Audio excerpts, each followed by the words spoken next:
বন্ধুরা আসসালামু আলাইকুম। আমার ইউটিউব আরেকটা ব্লগ, নতুন ব্লগ। সকালে আমি কি করি না করি সেগুলো আপনাদের দেখানোর জন্য আসলে এই ব্লগটা শুরু করছি।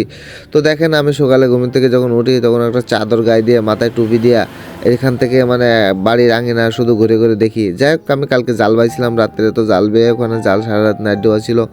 তো দেখেন আমি কোথা থেকে জাল বাই, আপনারা তো দেখেন যে আমি যে জাল বাই মাছ ধরি কোথায়। তো আমার এই পুকুরের থেকে আমি এগুলো ধরি। তো যাই হোক, আমি এখন সোজা হেঁটে যাচ্ছি। আমি কোথায় কোথায় যাই, কি করি না করি, সকালবেলা এইসব ভিডিওগুলো আপনাদের আমার দিতে ভালো লাগে। আর একটা বিষয় কি জানেন, আমার ইউটিউবে ভিডিও ছাড়তে ভালো লাগে। আপনাদের কাছে কেমন লাগে আমি জানি না, আমার কাছে তো ভালো লাগে। তো আমি দেখেন যে আম গাছ, জাম গাছ, কাঁঠাল গাছ, লিচু গাছ সব গাছগুলো দেখছি ঘুরে ঘুরে। আর সালাম ফাঁসি তাকে তাকে বলছে যে আব্বু ক্যামেরা আমার কাছে দাও, আমি ভিডিও করি। আমি বললাম না, তুমি পারবে না। তো এখানে কিছু গাছ লাগানো ছিল, কী গাছ জানেননি?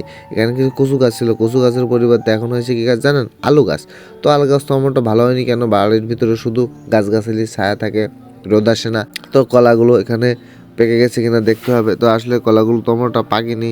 তো না পাকার কারণ একটাই, সেটা হয়েছে কি জানেন, যে কলাগুলো পাকতে হলে একটু দেরি হয়। আর শীতকালে কলা পাকে খুব দ্রুত, না খুব দেরি করে পাকে শীতকালের কলা, গরমকালে খুব দ্রুত পাকে। আর আমি গাছ তোলা দিয়ে এখান থেকে সেখান থেকে ঘুরে ঘুরে যাচ্ছি। তো আপনারা দেখেন যে আমি কোথায় যাচ্ছি।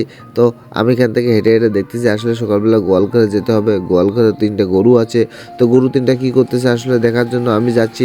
তো আপনারা ভিডিও দেখেন যে আমি গোয়াল ঘরে কীভাবে যাই। তো দেখেন যে এই যে বাবুরে 3টি গরু, না একটা মহিলা একটা পুরুষ, ঠিক আছে। তো পুরুষ গরুটা তেজি, মহিলা গরুটা খুব তেজি। তো আসলে একটা গাভীও আছে। তো গাভীরা কোথায় আছে আপনারা দেখেন, তো গাভীরা কোথায় আছে, গাভীরা এখানেই আছে গাভী। তো দেখ, গরুগুলো অনেক মানছি, মানে খুব একদম স্লোলি চলে, কোনোর সাথে ঝগড়াঝাটি করে না, গন্ডগোল করে না, মারামারি করে না, গোদাগতি করে না। এই হলো গাভী আমাদের। তো এই গাভীর বাচ্চা এই 3টা, ঠিক আছে। তো সবাই ভালো থাকেন, সুস্থ থাকেন। আর আমার ভিডিওতে অবশ্যই একটা লাইক করবেন, অবশ্যই একটা কমেন্ট করবেন। সবাইকে ধন্যবাদ।